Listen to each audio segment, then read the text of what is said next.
Halo semuanya, pada video kali ini saya akan memaparkan materi tentang uji statistik ANOVA. Sebelum itu saya akan memperkenalkan diri saya. Perkenalkan, nama saya Grace Christina Harefa dengan nomor NIM 10202510. Selamat menyaksikan. Pada slide pertama ini, kita akan membahas mengenai eksistensi dan manfaat statistik di bidang kesehatan. Statistik adalah ilmu yang mempelajari cara pengumpulan, pengolahan, penyajian, hingga penarikan kesimpulan berdasarkan data. Dalam praktiknya, statistika berfungsi sebagai alat untuk menyederhanakan fenomena yang kompleks melalui pengukuran angka yang objektif. Adapun manfaat utama pada statistik, yang pertama, pengambilan keputusan menjadi landasan referensi utama dengan tingkat kepercayaan atau confidence level tertentu berdasarkan sampel populasi. Kedua, efisiensi biaya, memungkinkan penghematan sumber daya melalui metode sampling yang tepat. Ketiga, pemodelan dan prediksi, di mana membantu pembuatan model masalah, mengetahui efek variabel serta melakukan peramalan atau forecasting. Dan keempat, multidisiplin digunakan luas dalam bidang politik, marketing, keuangan, ekonomi, pertanian, sejarah, hingga manajemen informasi kesehatan. Selanjutnya, definisi dan filosofi uji statistik ANOVA. ANOVA atau Analysis of Variance atau analisis variance adalah uji hipotesis statistik yang dikembangkan oleh R. Fisher. Uji ini digunakan khusus untuk mengambil kesimpulan dan menguji perbedaan rata-rata atau mean ketika penelitian melibatkan lebih dari dua kelompok data secara eksperimental. Jika kita menggunakan uji t-test berulang kali untuk membandingkan banyak kelompok, risiko kesalahan positif palsu atau tipe 1 error atau 1 alfa akan membengkak. ANOVA menyelesaikan masalah ini dengan melakukan pengujian terhadap seluruh kelompok secara simultan atau serentak. Jadi di dalam satu waktu sehingga nilai alfa tetap terjaga, misalnya pada tingkat 5%. Maka hipotesis 0 atau H0 menyatakan bahwa semua perlakuan kelompok yang diberikan memberikan efek atau rata-rata yang sama pada sampel H0 banding lambda 1 sama dengan lambda 2 sama dengan titik-titik sama dengan lambda K. Kedua, hipotesis alternatif HA1H1 menyatakan bahwa semua perlakuan memberikan efek yang tidak sama. Minimal ada satu pasang kelompok yang berbeda secara signifikan. Selanjutnya, klasifikasi desain uji ANOVA. Berdasarkan susunan desain eksperimen dan jumlah variabel yang diteliti, ANOVA dibagi menjadi yang pertama, ANOVA satu arah atau one way ANOVA. Uji perbedaan di antara dua atau lebih kelompok hanya mempertimbangkan satu faktor atau variabel bebas. Kedua, ANOVA faktorial atau two way ANOVA atau lebih, di mana uji perbedaan di mana terdapat lebih dari satu faktor dan turut memperhitungkan efek interaksi antar faktor tersebut. Ketiga, ANOVA repeat measure digunakan ketika desain eksperimen memperbolehkan subjek penelitian yang sama ikut serta di dalam menjaga beberapa perlakuan yang berbeda atau pengukuran berulang. Dan terakhir, multivariat ANOVA atau MANOVA, di mana digunakan untuk mengukur lebih dari satu variabel respon atau terikat secara sekaligus di dalam satu kali eksperimen.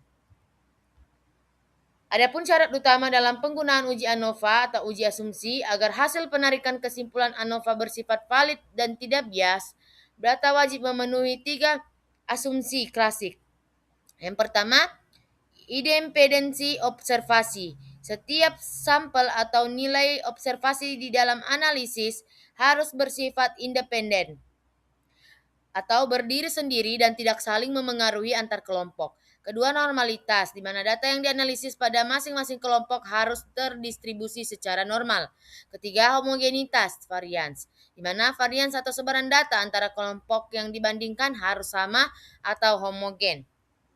Selanjutnya, adapun prinsip kerja analisis varians. Prinsip dasar ANOVA adalah memecah variabilitas total data menjadi dua bagian, yaitu yang pertama, varians antara rata-rata sampel atau varians between mean sample. di mana mengukur beberapa besar atau seberapa besar perbedaan variasi antar kelompok. Kedua, varians dalam kelompok sampel atau variance within group sample, di mana hal ini mengukur variasi acak di internal masing-masing kelompok. Nantinya, kedua nilai ini akan menghasilkan rasio nilai F hitung, di mana F sama dengan varians antar kelompok atau between per varians dalam kelompok atau within. Selanjutnya ada pun langkah-langkah operasional di SPSS. Detail unsur analisis hasil uji normalitas, di mana dasar pengambilan keputusan asumsi normalitas terpenuhi jika nilai probabilitas atau signifikansinya yaitu sig lebih besar dari 0,05 atau lebih besar dari 5%. Sebaliknya, jika nilai sig lebih kecil dari 0,05, maka data berdistribusi tidak normal.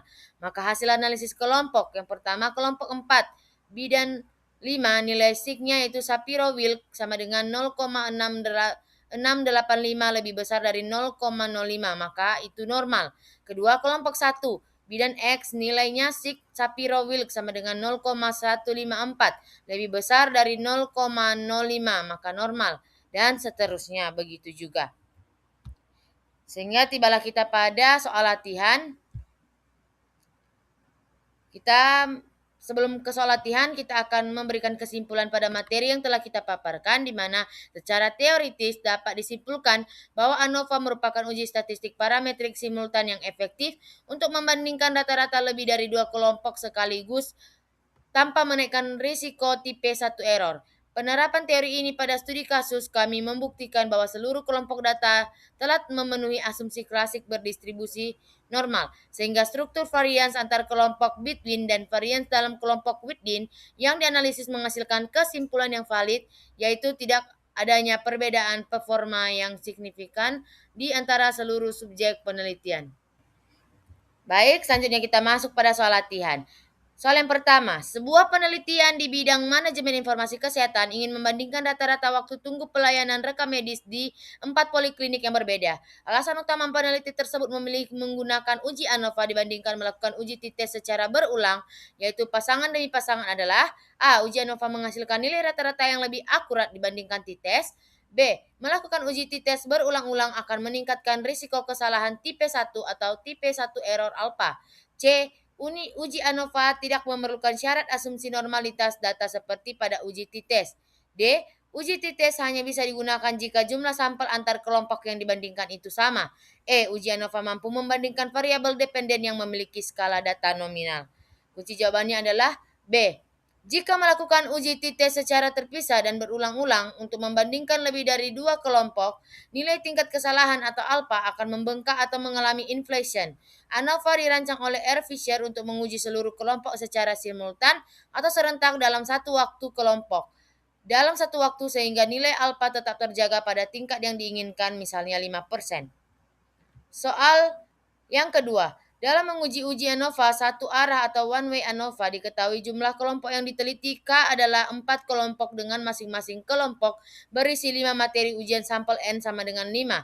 Setelah dilakukan perhitungan manual, didapatkan nilai varians antar kelompok atau between sebesar 711,667 dan varians dalam kelompok within sebesar 569,375. Berapakah nilai statistik F hitung dan bagaimana kesimpulannya jika diketahui nilai F tabel sebesar 3,24? A. F hitung sama dengan 0,800. H0 diterima karena F hitung lebih kecil dari F tabel. B. F hitung sama dengan 1,2499.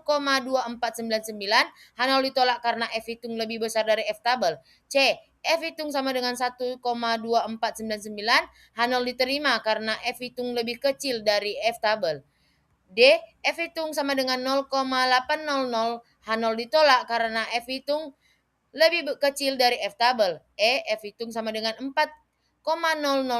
H0 ditolak karena F hitung lebih besar dari F tabel.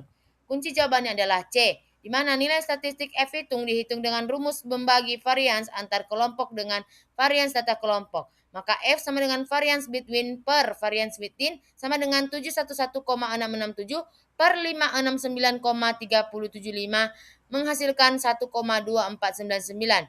Maka kriteria pengujian jika F hitung 1,2499 lebih kecil dari F tabel 3,24, maka H0 diterima. Artinya tidak ada perbedaan rata-rata yang signifikan antar kelompok tersebut. Soal yang ketiga, sebelum melakukan analisis ANOVA, mahasiswa melakukan uji normalitas menggunakan SPSS dan memperoleh Table Test of Normality. Pada kolom uji Shapiro-Wilk nilai signifikansi atau SIG untuk kelompok 1 adalah 0,154, kelompok 2 adalah 0,421, kelompok 3 adalah 0,501, dan kelompok 4 adalah 0,685. Langkah analisis selanjutnya yang paling tepat adalah A. Menghentikan analisis karena nilai SIG lebih besar dari 0,05 menandakan data tidak normal.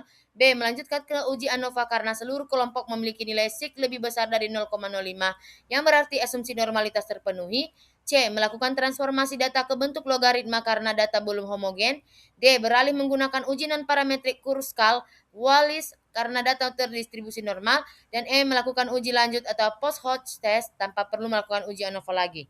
Kunci jawabannya adalah B, di mana dasar pengambilan keputusan dalam uji normalitas baik Shapiro-Wilk maupun Kolmogorov-Smirnov menyatakan bahwa jika nilai SIG lebih besar dari 0,05, maka data terdistribusi normal. Karena nilai signifikansi seluruh kelompok bidan magang di atas 0,05, maka 0,154 hingga 0,685, maka asumsi normalitas telah terpenuhi secara mutlak dan analisis dapat langsung dilanjutkan ke tahap uji komparasi ANOVA. Sekian pemaparan materi yang dapat saya berikan. Jika ada kesalahan dalam pemaparan perkataan dan penulisan, mohon dimaafkan. Saya ucapkan terima kasih dan sampai jumpa.